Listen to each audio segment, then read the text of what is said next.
Nossa personalidade é formada por diversos ensinamentos que absorvemos durante nossa infância, como também por diversos traumas que trazemos deste mesmo período. Hoje veremos como a palavra de Deus nos leva à cura emocional, como ela nos leva à libertação dos traumas que trazemos em nossas vidas.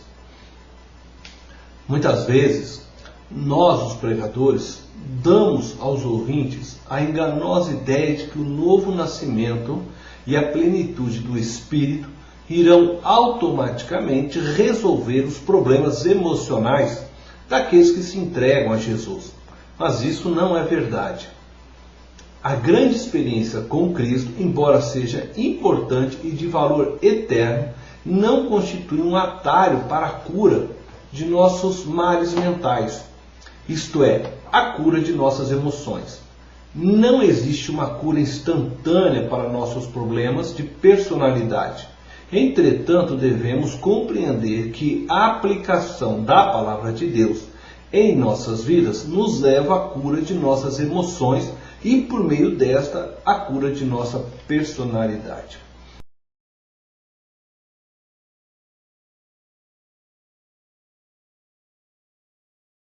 A primeira coisa que eu gostaria de fazer é identificar algumas doenças emocionais. Por exemplo, autocomiseração.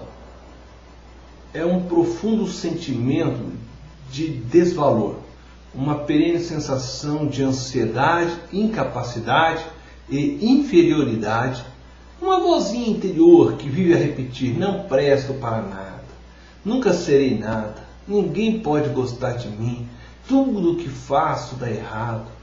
O que acontece a esse indivíduo quando ele se converte? Uma parte de seu ser crê no amor de Deus, aceita o perdão de Deus e sente paz por algum tempo. Mas depois, de repente, parece que algo dentro dele acorda e grita: é tudo mentira, não creia nisso, ninguém te ama, você é imprestável, Deus não te ama, fulano não te ama, você não presta para nada, você só atrapalha as pessoas. Como Deus poderia amar uma pessoa como você? Você é ruim demais. Complexo de perfeccionismo, um sentimento interior de insatisfação.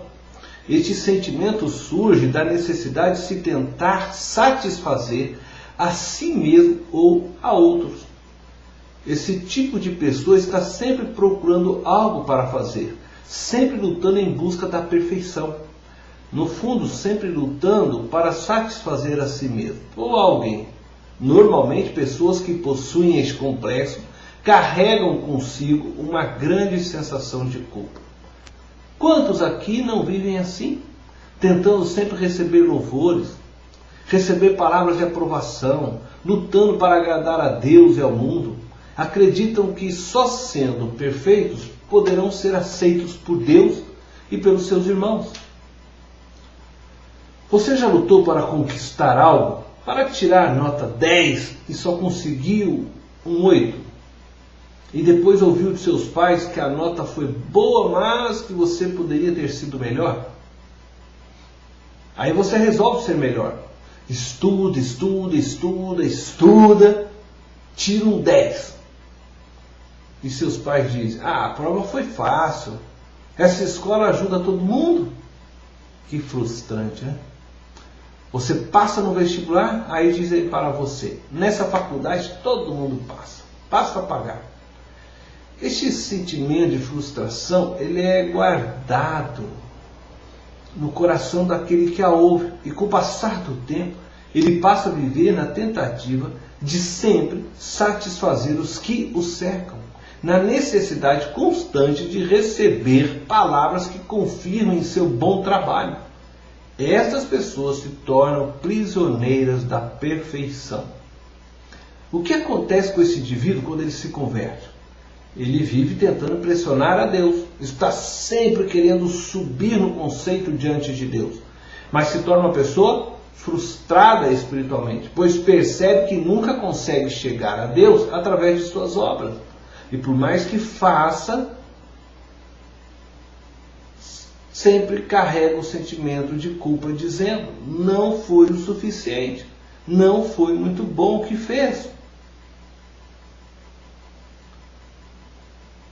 Temos também o sentimento de susceptibilidade.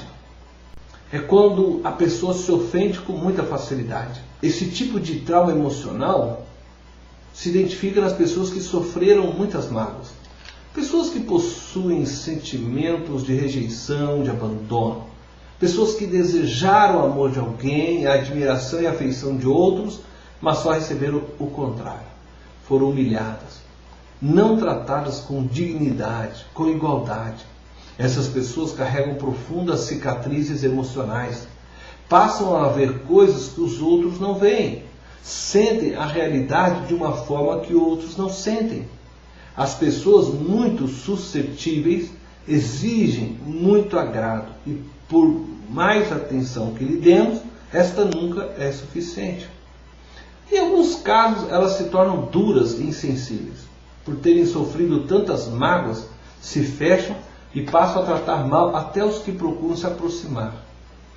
Às vezes agem assim, porque inconscientemente querem se vingar de tanto sofrimento, ou simplesmente porque querem se defender. Eu me identifico com esse tipo de pessoa, pois fui assim durante muito tempo de minha vida, e ainda vejo um pouco disto em mim. Outro sentimento é o medo, o temor. O maior dos medos é o medo de fracassar. As pessoas que sofrem esse tipo de trauma têm tanto medo de fracassar que preferem não jogar o jogo da vida. Essas pessoas buscam ficar sempre de lado, buscam sempre uma saída para não encarar as grandes decisões da vida. Procuram nunca entrar no jogo. Grande parte deste trauma é causado pelo peso que se colocam sobre as pessoas. A sociedade, a família, exige que a pessoa seja vencedora. Seja o melhor, seja perfeito, seja um grande médico, seja o melhor pastor. O bambam, o medo de não conseguir ser o melhor, os fazem fugir do jogo. Esses tipos de pessoas tendem a fugir de Deus, tendem a se afastar dos demais irmãos, pois têm medo de não serem tão bons quanto as pessoas desejam, ou quanto pensam que os outros desejam que elas sejam. Mais um trauma emocional são os traumas sexuais. Geram problemas para o casamento, fazem com que o indivíduo traumatizado fuja de relações mais próximas, ou tenha relações distorcidas na área sexual.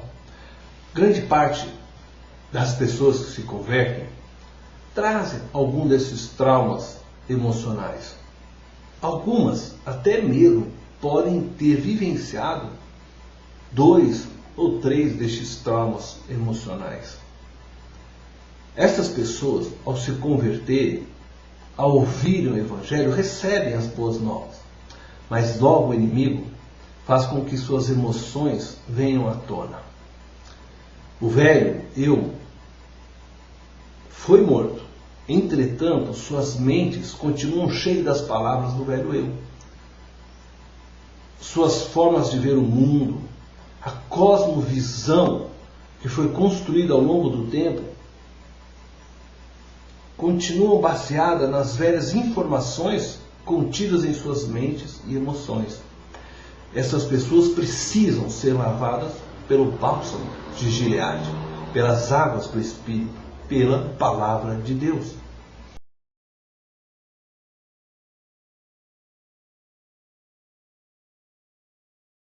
Eu gostaria de apresentar alguns princípios bíblicos gerais que devem ser observados para recebermos a cura de nossos traumas emocionais. Primeiro princípio, encarar o problema de frente. É necessário reconhecer que se tem o problema.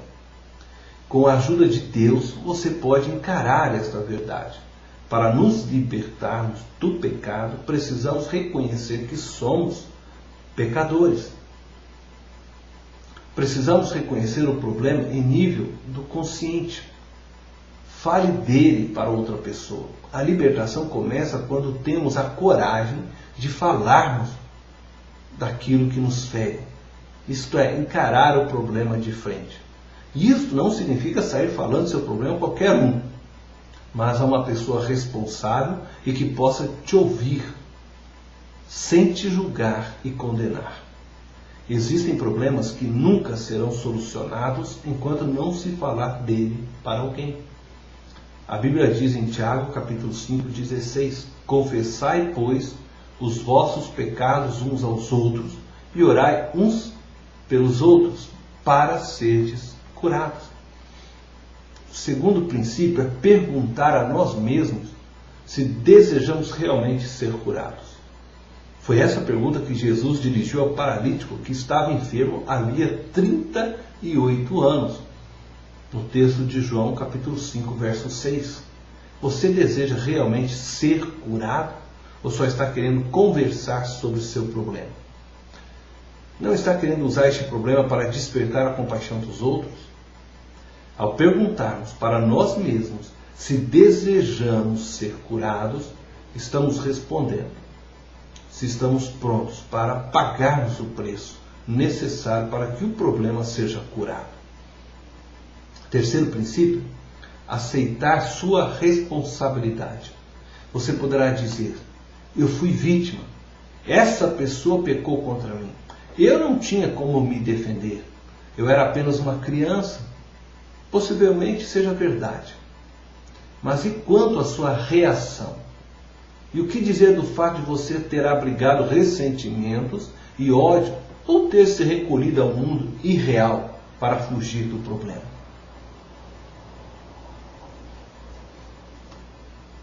Não podemos viver a síndrome de Adão e Eva, passar a responsabilidade para o outro.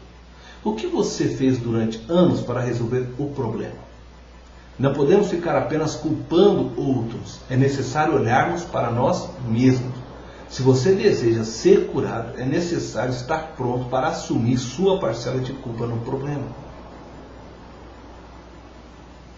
Quarto princípio, perdoar a todos que estão envolvidos em nosso problema. Encarar nossa responsabilidade e perdoar os outros. A razão por que algumas pessoas não conseguem perdoar seu ofensor é que, se o fizerem, estarão perdendo o último pé de apoio e não terão mais a quem culpar. Jesus deixou bem claro que não pode haver cura enquanto não se der um perdão total, conforme o texto de Mateus, capítulo 6, verso 12. Quinto princípio, perdoar a si mesmo. Algumas pessoas precisam se perdoar. Se você crê que Deus já lhe perdoou e que não se lembra dos seus pecados, conforme Isaías 43, verso 25, agora deve também se perdoar. Sexto princípio, pedir ao Espírito Santo para mostrar o caminho para a cura. O Espírito poderá fazer isto por meio da palavra, por meio de um servo ou mesmo falando ao seu homem interior. Lembre-se que o Espírito de Deus foi enviado para nos guiar a toda a verdade. E isto implica em nos levar através da verdade aos caminhos da cura. O Espírito Santo sabe o lugar certo de mexer e como mexer. E ele nos levará à cura conquistada por Cristo Jesus na cruz.